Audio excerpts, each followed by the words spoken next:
From the New Republic, our communist friends, it's civil war, baby. The way that they describe it, Abigail Spanberger's first move as Virginia governor was a masterstroke.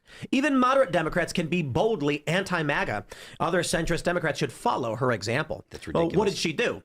They say even before taking office last Saturday, the new Virginia Governor Abigail Spanberger, a Democrat, demanded and received the resignations of several of her Republican predecessor Glenn Youngkin's appointees to the board that oversees the University of Virginia. In a similar vein, the state's new Attorney General, Democrat Jay Jones, forced out legal counsels at George Mason University and the Virginia Military Institute who were appointed by his Republican predecessor. Job changes at state colleges aren't usually national news, but what Spanberger and Virginia Democrats are doing matters well beyond Old Dominion. Republicans like Trump and Youngkin keep appointing right-wing partisans to traditionally apolitical roles like university board member and FBI director. These appointments are designed to turn key nonpartisan institutions into apparatuses for the Republican Party. Apparati. Well, here's the bill that I want to show you. This is from las.virginia.gov. Bill details introduced January 14th, 2026. Hey, this is really fun. What does this bill say?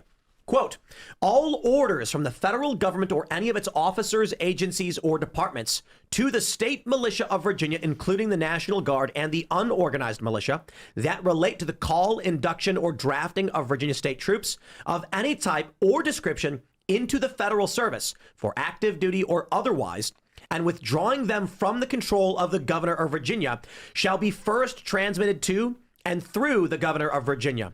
The governor, as commander-in-chief of the state militia, shall not approve, consent to, or concur in any such order that has not been transmitted as herein required.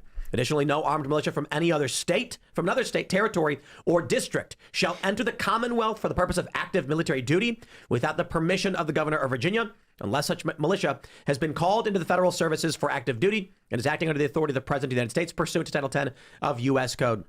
Governor to be notified of receipt of order, no action taken until his instructions complied with, certain communications prohibited. In other words, this may be a lot of bluster, Senate Bill number 337, but I think it's pretty clear what this does. This is basically setting the framework for Trump, the federal government, and the president cannot federalize National Guard. He's done it in other states. He's been challenged in the judiciary. The courts have said yes, the courts have said no. It's currently ongoing. They're attempting to preempt this by passing a state law saying only the governor can approve of it after the president makes the request, and she can say no. So what happens when Donald Trump says we're going to enforce the law in Virginia, and then Virginia refuses or pulls one of these weird anti-ICE bills, which violate the Constitution? Then Donald Trump says, Insurrection Act, and we're going to federalize National Guard to enforce domestic law. And then she says that's illegal in the state of Virginia, pursuant to Senate bill or to, I think this is, what is this? I don't know what the bill title is, 44114.1. Code of Virginia, or amending this.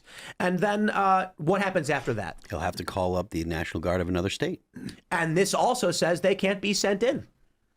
Well, that turns into, an actual confrontation. Never quote laws to men with, well, guns, I guess, in this case. But yeah, it's amazing that the blue states have suddenly discovered that they love John C. Calhoun. All of a sudden, they're making, nullification arguments. It's absolutely insane. But this just shows you the Democrats don't have principles. They don't care. They care about victory. And this is why I'm so tired of hearing, establishment conservatives talk about their principles and their abstract understandings and then complaining when stuff like this happens. You guys set yourselves up for this. You're weak, you're cowardly, you're stupid, you're childish. Politics has become existential. You have to treat it as such. And if you don't take power, if you don't use it, this kind of stuff's going to happen. The Democrats are not going to hesitate to shore up power and push back against you at every turn. Yeah, we literally had it was like a few weeks ago, the whole blue slip debate was going on because, again, Trump's trying to get a judge approved in New Jersey. And Chuck Grassley comes out and he's like, no, we're not touching the blue slip system, which basically just allows a senator from a state to object to a judge appointment, which back in the day made sense because, again, that senator would have information on this judge because they're local. Now it's literally just a partisan thing where it's just, again, senators hijacking judge appointments. All this to be said, Chuck Grassley comes out and he's like, no, because during the Biden administration, we utilized the blue slip system and it's a part of our American principles and it would be a total violation of our principles to object to this system. just utterly ridiculous. People are not serious. They do not know what time it is, and it's unbelievably frustrating. And all this happens is, I mean, kind of back to the Great Sort, is this is just Virginia ultimately, among other things, attempting to shake out Republicans and ensure victory. This is like to the point we were talking about with Florida, where Florida, DeSantis wins decisively. At the same time, in 2021, in the state of New York, Lee Zeldin loses by about 300,000 votes to Kathy Hochul. Where is that margin to victory? Fort Lauderdale, Orlando, Jacksonville. That's where they are. So it's just utterly ridiculous that Republican cowardice is really leading, again, to this Great Sort in many ways. It's leading to a shakedown of the entire country at large. The idea of the Great Sort, it sounds great until the Democrats get control of the federal government and they just install all the laws that they did in Virginia, but do them federally. Oh, it's gonna be bonkers what Democrats do when they get in. They are going to get in, and this modicum of resistance Republicans have feigned, they are going to use as justification for just bulldozing the whole country. Yeah. They're going to say, well, Donald Trump once, shuffled my garbage can outside my house.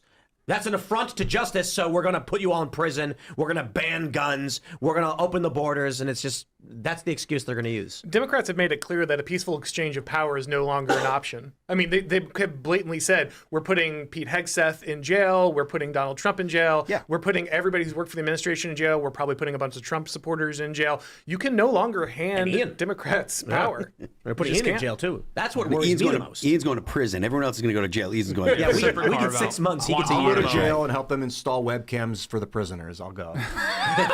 What kind of business are you planning to run, Ben? It's just a venture capitalist thing. Let's go. Making people rich when they get out.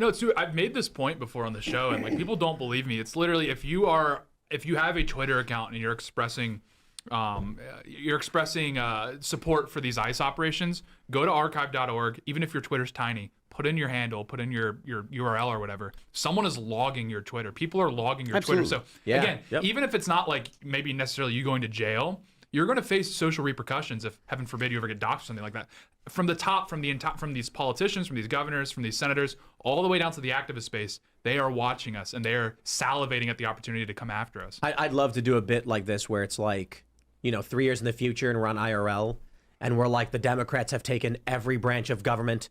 The court has been packed, and they're now announcing arrest warrants for prominent conservative personalities, independents and moderates. And I fear we're next, and the door busts open. A bunch of dudes with guns come in, grab Ian, and drag him out. And we're like, wait, what? And then one of them walks back and goes, "You guys are good. Just you're him." Fine.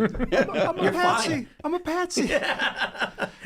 And then it turns out Ian was actually the real brains behind the show the whole time. I have been the He mastermind. writes my script, the prompter right in front of me. I'm just reading what Ian wrote. Ian's actually running mostly peaceful memes and a bunch of other. Dude, if you could see the things he writes Trump speeches, like about radical change on the globe, like the way I think is so far in the future. So that's why I act like an idiot a lot, because it makes me like not a target. It's so far in the future, it sounds like schizophrenia. Yeah, it sounds crazy. He's ghostwriting the history books. Like if you read the white papers of like crypto, like if you read deep tech papers, you just like, holy fuck. But what it makes me think is, watch your look, F-bombs. politics Yeah, is watch the swearing. Politics is about as crumpled as a wet piece of toilet paper right now. Like mushed into a paste. Yeah, just crusty. And this is why the culture war is so important, especially with this redistricting. If it really doesn't matter who's voting, it's just there's going to be blocks of people. You want sane Democrats. You want sane Republicans. So the culture war becomes super important to get people on a kind of a cultural cohesive level. But Ian, Auron was making this point on a show today.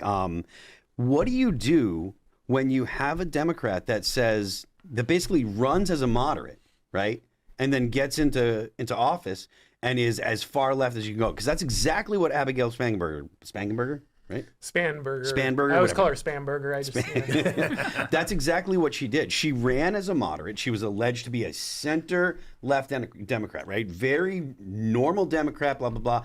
Gets into the office and then starts ramming through all of the most far-left stuff that any progressive would ever want. If you can't ascertain what your politicians are going to do by what they say, then I mean, essentially, your vote is worthless. Never forget that FDR ran on a small government platform.